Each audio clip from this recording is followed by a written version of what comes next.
Okay. Hi, I'm Niveditha Indrajit. I'm having a conversation with Nanjunda Pratap Palecanda. And when I first met you, I thought your father's name was your name. And That's been the case with most people, yeah. So we met in 2003 when you were interviewing me, when you were in Stanton Chase International.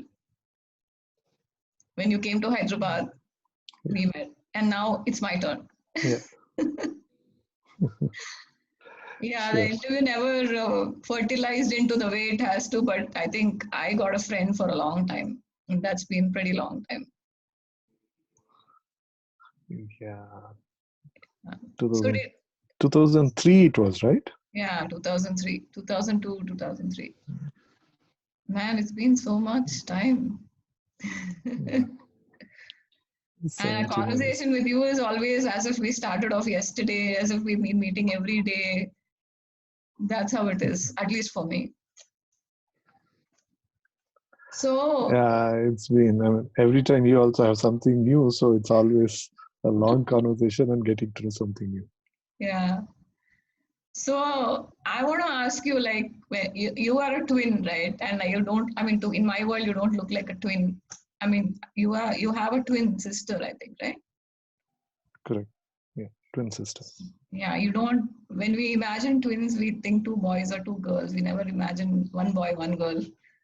So when you're born, when you're growing up, did you ever imagine that you will move into so much spaces, different spaces, working with a company, then or doing whatever, and then changing?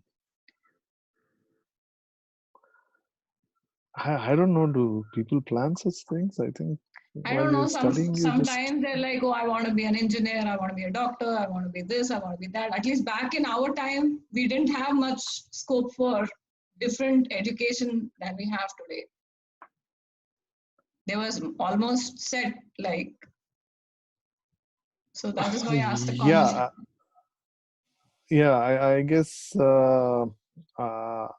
I used to just have Subhash Chandra Bose in his army dress, right? Mm. So I used to have that photograph. So for a very long time in my school days, I used to think that I will get into maybe Indian Army because I didn't realize the difference between Indian National Army and Indian Army those days. So, so it was probably that for Okay. a long time till I was a student. Even Okay. after college, I actually wrote for NDA. Mm. Not, I didn't actually write. I registered for NDA, and on the day of the exam, I didn't go for it. I think it was some public holiday or something a day before that. There was some TV program showing all these men in uniform saluting some politicians, and I couldn't see myself doing that. Okay. And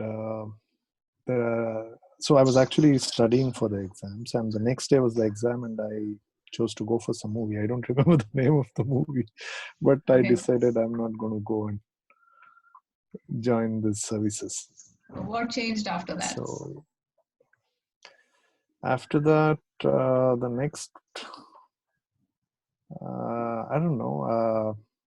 I had finished my BSc. I had started working. It's just that, some friends went for an interview. Do you want to come for the interview? I went. I also got some job. I started doing it.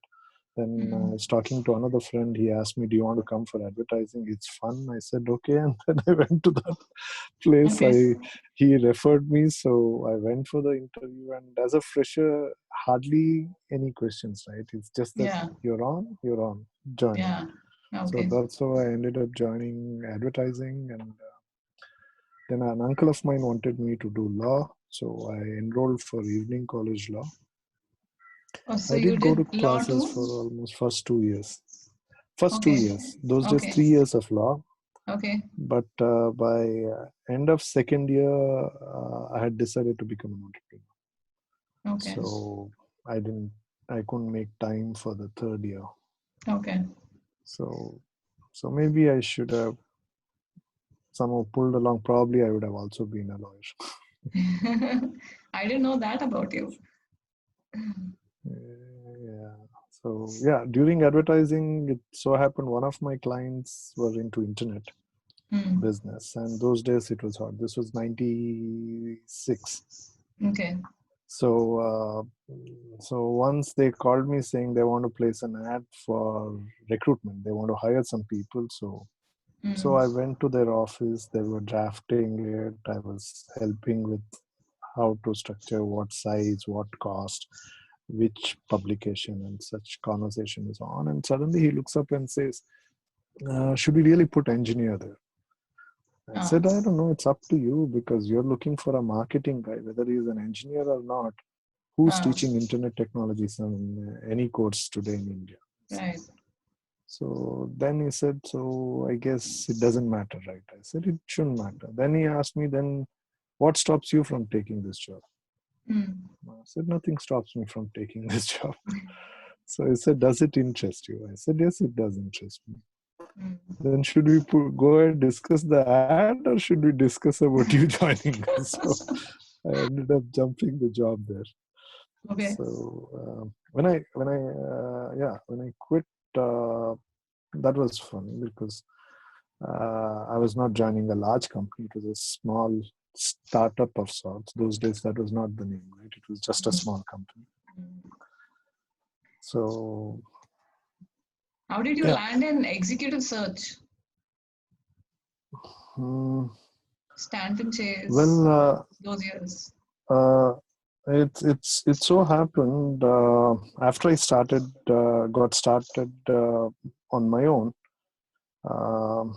I started being more of a consultant to start. Right, I worked for this company that I mentioned who were into internet, and we were supposed to be selling what we today call as virtual private network (VPN). Those days, the terminology was intranet with VSAT as a backbone. So that was the terminology. And the company that I was working for had partnered with UUNet, one of the backbones of internet, who are in India. And this company had partnered with them for this region. So Bangalore having most of the public sector companies. So there was a lot of focus on us and our effort. And I was supposed to go and basically get a lot of these clients. They did have the parent company, the Unit India, had two technical engineers for all the technical thing, and I was supposed to be doing the pitching and evangelizing the intranet and VSAT application and all that. Okay. So unfortunately, we didn't get any customer.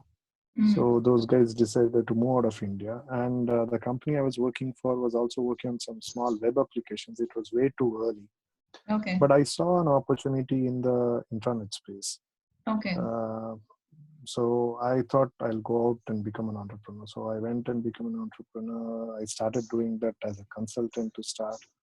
Then customers required me to do things. So anyway, the long story short of coming to Stand and Chase was that I built a small software application development business in the process, which somebody wanted to acquire. I put that piece aside and made little money there. And then I had a .com. I rather focused on few of my .coms. Okay. And one of them was Kannada.com, which got attention of Coffee Day. Yeah, I remember that one. That was run by Siddharth. He also used to have a company called Sivan Securities. It was his financial arm. So they had a investment arm within Sivan Securities those days. I think later on that got restructured. They separated the investment arm and wealth management piece into two different things. Way to Wealth became wealth management, and the investment arm was called something else. I forgot. So the Sivan Securities people reached out to me saying they are interested. So I had no clue if somebody were to buy it, how much should I price it and all. I took a help of my brother's friend, Mm. who was an MBA finance, and he'd done some things like this. I think I don't remember exactly. His name is Krish, but he used to do, he had some play in the startup space and funding and all that. So I reached out to him, Mm. and I was making profits. It was not a bad money. I was making something like uh, 25, 28 lakhs, which was a lot for me. Mm. But he thought it's a small business. At best, I should look at a value of about 50, 60 lakhs. Okay. And I was not very convinced. Then I took one other help, and they said maybe you should set an expectation of 5, 6 crores and all that. Again, long Mm. story short, the deal didn't happen. And also, I had got started with another .com in which I had got more invested, which I had got expanded to between Hyderabad and Madras those days, Mm. along with Bangalore. And I was looking at selling Kannada.com and taking that money and investing in this, and that was called Essentials. Essentials is fundamentally what is today's Amazon now. Yeah. That is, you basically get your groceries, you order Yeah. and you get a 3-hour delivery, and cash on delivery was the only option that I had those days. Mm.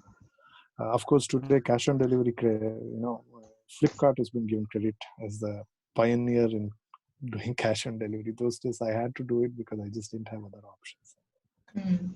And so Kannada.com deal didn't happen, and Essentials, I was hoping to get the money from Kannada.com primarily for that. So with that hope, I had expanded, and I was pretty much alone in doing this, and I didn't have real bandwidth or not much of understanding of how the business works. I didn't also have good people in my team, and I ran into some problem in Hyderabad in my Madras office. People were we were supposed to be appointing delivery network partners, and they had to keep a deposit with us because they were dealing cash. Mm. So the deposits had to be collected only in check or DD in the name of the company. So some of Okay. my sales guys ended up collecting some cash. They didn't report it back to the office, and Mm. they disappeared. So these delivery network guys who came in, they had receipts saying that they have given cash to my company, but the money was not in the company. So I ran into problem with that. Okay. So had to wind up some of these offices, and there were also some investors who wanted to put money in Essentials, and I was not keen on taking any money because I thought I'm going to get big money in Kannada.com. And Mm. that was the time the .com bust happened, and also because of all the conversation in Kannada.com, and also the conversation was about taking Kannada.com in a different direction, in a very big way.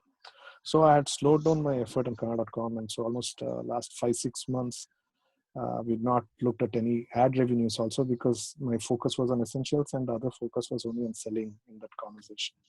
Okay. So by then, .com bust, they pulled out, they said that we can't talk about any more acquisition part because the .com bust. Okay. And the investor for Essentials didn't come through because .com bust. I tried telling them that this is nothing to do with .com bust. This is different business. Mm. And obviously they didn't understand. And eventually I had to shut down everything because I was also losing money. And that was the time I used to have one other .com which was into social side. I focused a little more time on that. And parallelly, I had friends who were working for Standard Chase. So Okay. they were saying that why don't you consider taking up a job? And there was a pressure at home from you, why don't you take up a job? So that was the time my sister was in Dubai. I went to Dubai thinking Mm. I'll probably look at a job there. And these guys called me from here to there, and they sent me an offer, and they gave me a time within 1 week I should join. So Oh. they didn't give Okay. me much time to spend in Dubai. So Okay. I ended up coming back and joining without really Okay. thinking much about it. Yeah. So what are you doing nowadays? I see that you're the founder of Innovator. Did I get it right? Innovator, Innovator, yeah. Innovator is basically a combination of innovate and collaborate. Oh, So yeah, so we are. It's more of a virtual accelerator. We work with small and early stage companies in helping them grow. And when I say helping them grow, not necessarily the focus is in terms of looking at a huge scale. You're looking at growing more sustainably. So that is where I also lately call myself uh, as an evangelizer for distributed economy. So yeah. so so right now focus is more in working with early stage companies and helping with their business model to be a successful venture in the distributed economy, which I believe um, I think is the right time now.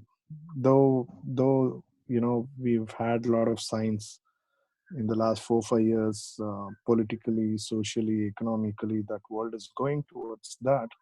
This current coronavirus initiated lockdowns are actually driving the world to distributed economy. So maybe it's little fast tracked it, but Okay. either ways, I think it may take another 2 years by the time, because see, we've been in this global economy, which is some people like to say the global economy got started in the 90s. I think it's probably 350 years old, Okay. when probably, or 400, was it 1615, when Yeah. East India Company came through. Yeah. So yeah, so I think that 350 400 years old global economy, which evolved, I mean, which got started then and evolved into different pieces, and getting to the point of uh, uh, Thomas Friedman's world is flat, right? Mm. Today I think it's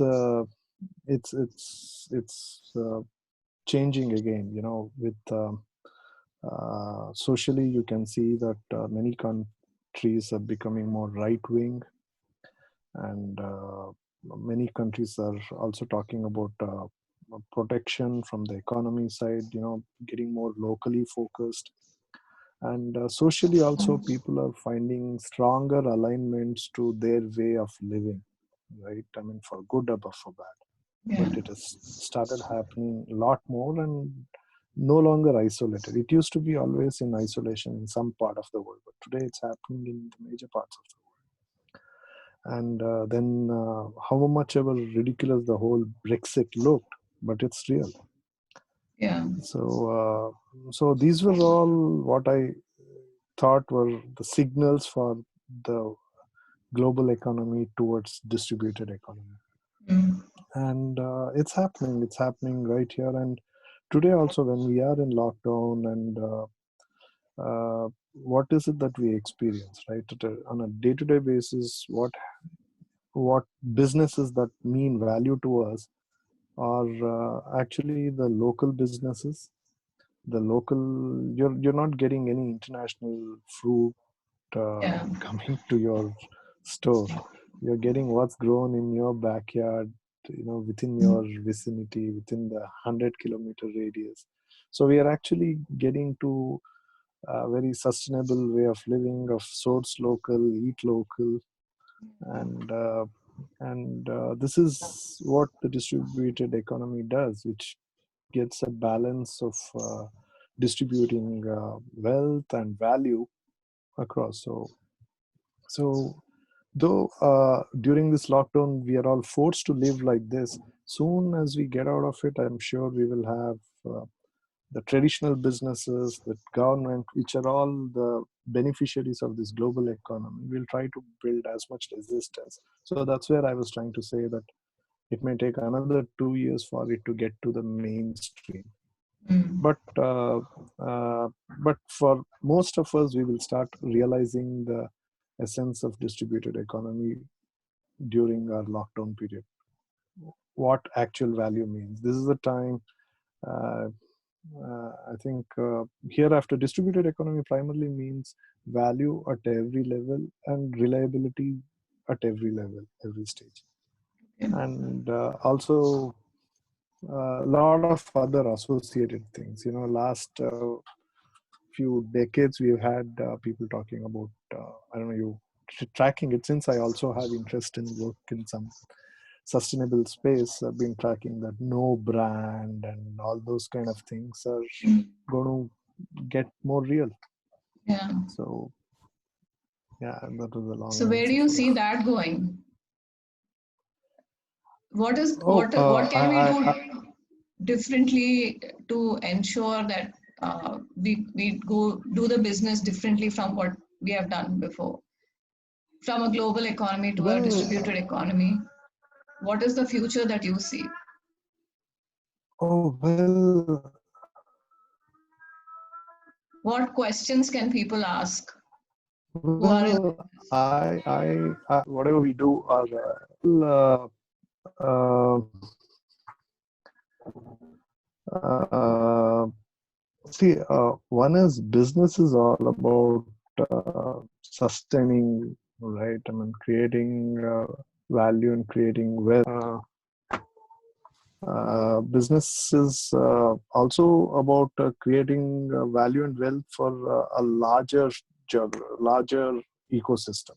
right? So the difference being that in the global economy, it is always about a smaller group creating a larger influence across across the globe, and driving their agendas, their influences, and uh, selling and trying to homogenize their practices, their uh, uh, uh, aspects of living lifestyle to create large wealth for that small community of shareholders, right? Okay. Though how much ever uh, uh, humanizing it happened in terms of trying to create that CSR funding should happen at local level and involving local people, Right. and whatever the efforts that were done in terms of getting people to get involved at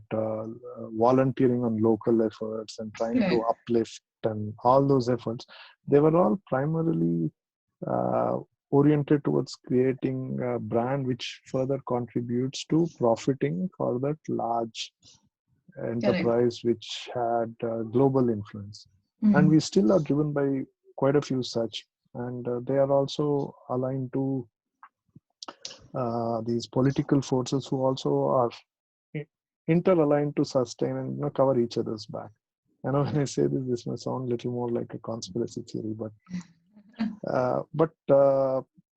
that's what has happened, right? I mean, we still look at every aspect. I mean, food, health, transport. Majority of the businesses that have gone truly global are those few companies who have largest influence across the globe, across the countries and continents, and they're all intertwined, right? I mean, I remember looking at some infographics where 70% of the packaged food coming from few companies across the globe, Mm. right? They all go to it, and it's true even among the beverages, right?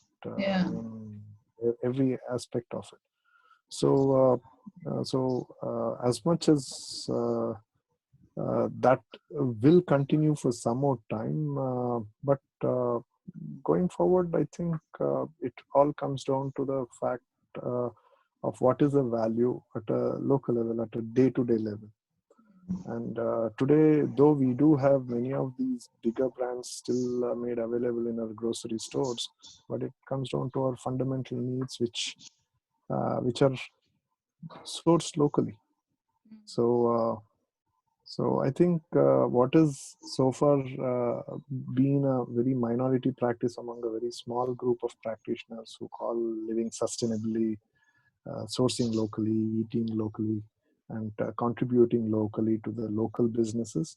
I think that is going to be the next push. So coming from that aspect, if a business has to look at how do you plan, I mean, as a business, how do you sustain in this distributed economy? Focus on the value that you bring forth to your customers. And your customers clearly have to be the community that is around you, and whether the buyer community or the seller community Right. have to be around you, so that you are able to provide value at a consistent manner. And there will still be a lot of global aspects to it, but it would be more like providing value in terms of training, in terms of getting the best practice here to somewhere else, or taking the best practice to somewhere else to here, Okay. and localizing it, customizing it. Right. So there could still be value from an IP standpoint, right? I mean, there's something that you're doing in Hyderabad that could be taken here for Bangalore. So Right. you don't have to export it here. You don't have to franchise it here. You just Yeah. do the knowledge transfer, Right. and probably take a percentage of it, and you create trainers of trainers, or training the trainers, and those trainers further translate, extend it to larger space, and more people creating value. So it's not that you have to open a branch here. You just franchise the concept, franchise the idea, do the knowledge transfer. They will create value. So instead of Right. you taking a cost of 100 rupees to do 110 rupee value, you just transfer the whole thing at a cost of 10 rupees. So you don't take the 100 rupee cost to create 110 rupee value and take a benefit of 10. You just transfer the whole thing and take the benefit of 10. Thereby you allowing that another person to create value here based on your idea, so that Right. you're also distributing the wealth and distributing the value possibility and potential. And so when you create more value and better value, you will be more focused at how much better you can make it, rather than how much wider you can distribute and how much wealth you can hold it for your own self, Yeah. So I which hear a people lot have of already started inclusion. talking about.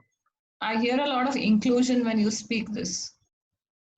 Uh, Inclusion of the yeah, local. it well, it is a reality, right? Though we sometimes rather this whole way of global economy made us think, because you work for a multinational company, you go 10-kilometer drives, sit in an air-conditioned office, and cater to somebody sitting in US or Europe. You thought the whole world is flat. But when you come home, you again shop in your nearest shop. But yes, of course, you would still probably were getting an apple grown in America or a kiwi grown in New Zealand. But when you're locked down, you start realizing that you're getting your pineapple grown down, some 60 kilometers, and Yeah. so your vegetables and fruits. So then value realization is happening. Of Right. course, those who are wealthy ended up holding up a lot of these ventilators for their own personal use, creating a shortage for ventilators in the hospitals. And people have started recognizing that also, right? So wealth can protect you and you alone, but can't take care of everybody around you. You still need to come back to the same ecosystem. So it's important that you keep your ecosystem healthy.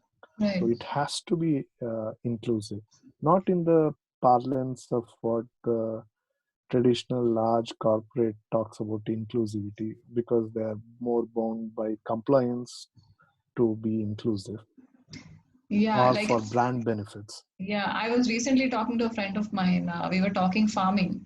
So, what brings me to this is like it was not enough for her to look at just her farm. It was important for her to educate and include other farmers into the similar practices. And what I see or what I understand from the whole system is that it's not just how we operated from the past. We need to look at different viewpoints, different way of doing things, and recognizing the shift that is happening. Oh yes. See, for me, this learning happened around 2001 when I mentioned that I was doing this NGO, right? I mean, social. Right. Yeah. I used to call it slow poison. So we were doing many things, and one of the thing we did was one organization called ILFA from Japan, Institute for Life and Food Association. They had reached out to me saying they want slow poison to promote organic farming in India, South India. So that is where, in the course of, we actually got some workshops, and then we created a lot of symposiums on organic farming across Karnataka, Tamil Nadu, Andhra. Many from Kerala also came in. So a lot of people were introduced to it. In the process, that is what the first thing I learned, what you actually mentioned today, right? If you, the organic farming, the Japanese agriculture standards are one of the best in the world. And they were saying that if you were growing here in one piece of land, and if you have to align to that, you have to ensure that some distance, you have to first check the wind direction above, and direction of the water and groundwater flow also. Yeah. So if the water is coming from this direction to this way, or say east to west, and you are in the space, and if people are using chemicals in the east, and air and water, whatever is flowing through your land, you're still contaminated, or you're still Yeah. putting chemicals without you directly doing it. Right. So you still have to. So I think that was a very interesting learning. So today, when that's why I'm glad many people who sell organic actually don't say organic; they say it's chemical free, which makes sense. Chemical free, they have grown it chemical free. Doesn't mean the fruit or vegetable is chemical free because of these things. But I think very soon, maybe over a period of time, with this dawn of distributed economy, this will become much more easier. People will start seeing value in everything. Then it'd be much easier to have that. But she should keep doing herself, and honestly, I think most people will be more motivated to do it when they see value and benefit of it. So if she is benefiting, farmers will adapt faster than anybody else. Yeah. So they're so value motivated, right? So if she is able to get even 2 rupees more for the same crop than them because of the way she is doing it, next year she will see them doing it, because nothing like seeing profits. Yeah. And they understand, farmers understand economics better than many of the entrepreneurs in startups. So which industries do you think can go in, as you see it now? Which segments can look at it right away, and which they're not looking? Oh, uh, I think this is going to be affecting pretty much everybody, right? Uh, who's not looking at it? See, every large business who are in a factory model will resist things start becoming localized and more customized, right? In a true sense, not in the manner where uh, they put the same package with the Telugu branding on top for Andhra Pradesh and Kannada branding for Karnataka. That's the localization Okay. currently these global brands do, right? But that will change. So that will change to the point of what is the local materials they have sourced in Andhra for Andhra Pradesh, and likewise. See, already many things have started changing even in the manufacturing sector, where people believe manufacturing has to be global in nature, but it's not really the case, right? Already you see now, I think recently, US more factories have started pulling out, and of course, some of them have gone to Vietnam for cost benefits, but good lot of them have gone to Mexico. And the biggest benefit of going to Mexico is, proximity, Yeah. right? So people would want to create value, but at the same time, they would like to have this near. They want to have this control. Nobody would like to be dependent on one or few countries for every essential supply also. Like think of it, half the world or almost all of the world is depending on face masks from China. Already many countries rejected it on quality grounds and fundamentally not effective enough. Yeah. Because they are also pressurized and they are also pushing. A lot of them are doing it at home. Yeah, it makes sense, right? I mean, one of the European countries who actually didn't, they were one of the first to even reject the exports from China, and they got into doing it at home, Czech Republic. So they became an example for the rest of the world to copy, how you can just do face mask instead of waiting and trying to fight over it in the market. Just go home and do it yourself. Yeah. So people even started making in mass and distributing it for others. So that is again your inclusive, right? That's the term used. That's the way things are working, and that's the way people will start realizing to get back to the world. So business have to be more inclusive. So everybody who is more value focused, in the sense of even from where you're sourcing and to whom you're selling and how you're selling, will be the way forward in the distributed economy. And I think it impacts every business because business is dependent on the way we live, socially, politically. But like the global economy, driven by large corporations with large money, will try to resist it. And also, since this means change in culture, politics, economic, politicians will also align to them because they are driven by the lobby interests, right? So they will also resist it. But for how long will they be able to resist it? Right. So maybe another 2 years, max 3 years, not beyond that. Okay. So thank you for this conversation. Is there anything else you'd like to add?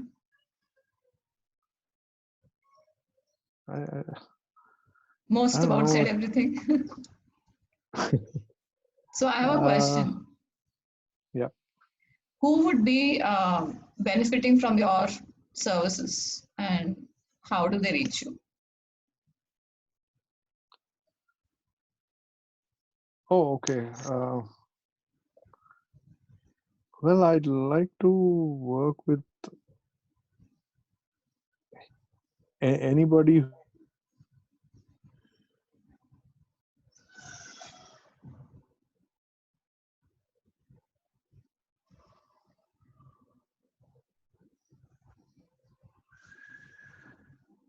reevaluating how they want to go about it. The voice broke. I mean, I couldn't align their hear business anything. to the distributed economy. There was a little blip. There was a little blip in the conversation. Oh, okay. You need to, I said, is it okay now? Yeah. So I said I'd like to work with any company or any startup who's obviously find themselves in a situation given the current situation and lockdown and cash flow management and the competitive environment for their businesses coming from internationally and supplies not coming from internationally and which are going to be affected for the next 2 years because we are going to be in a big recession. So cash flows are affected. So whoever who's looking at wanting to change their business model to align to the distributed economy, I can work with any of them. But yeah, I guess anybody who's looking at aligning to their business into the distributed economy, other guys I can work with. Okay. Yeah, I can add value to them. And you can be reached on? I can be reached on I'm LinkedIn, Facebook. Okay. You want to share my coordinates in the? Yeah, I would like you to share your coordinates, and I would be placing that for people to find you. Okay, we can do that. Yeah. Maybe we I could probably see if any questions come. Maybe you could do a podcast specific to the question, also a response in that, if that Okay. interests others. Yeah. Okay. Cool. Thank you so much, Nanju, for this conversation. Hey, thanks. This is interesting. And this is what, second, third since you started? You said you. Yeah, I mean, I've been talking to people of different, I mean, at least on my contact list. I think yours will be the fourth or fifth one that's going to go on. Fourth or fifth. Okay, cool. Mhm. All right. So it's one a day, or how many in a day are you covering now?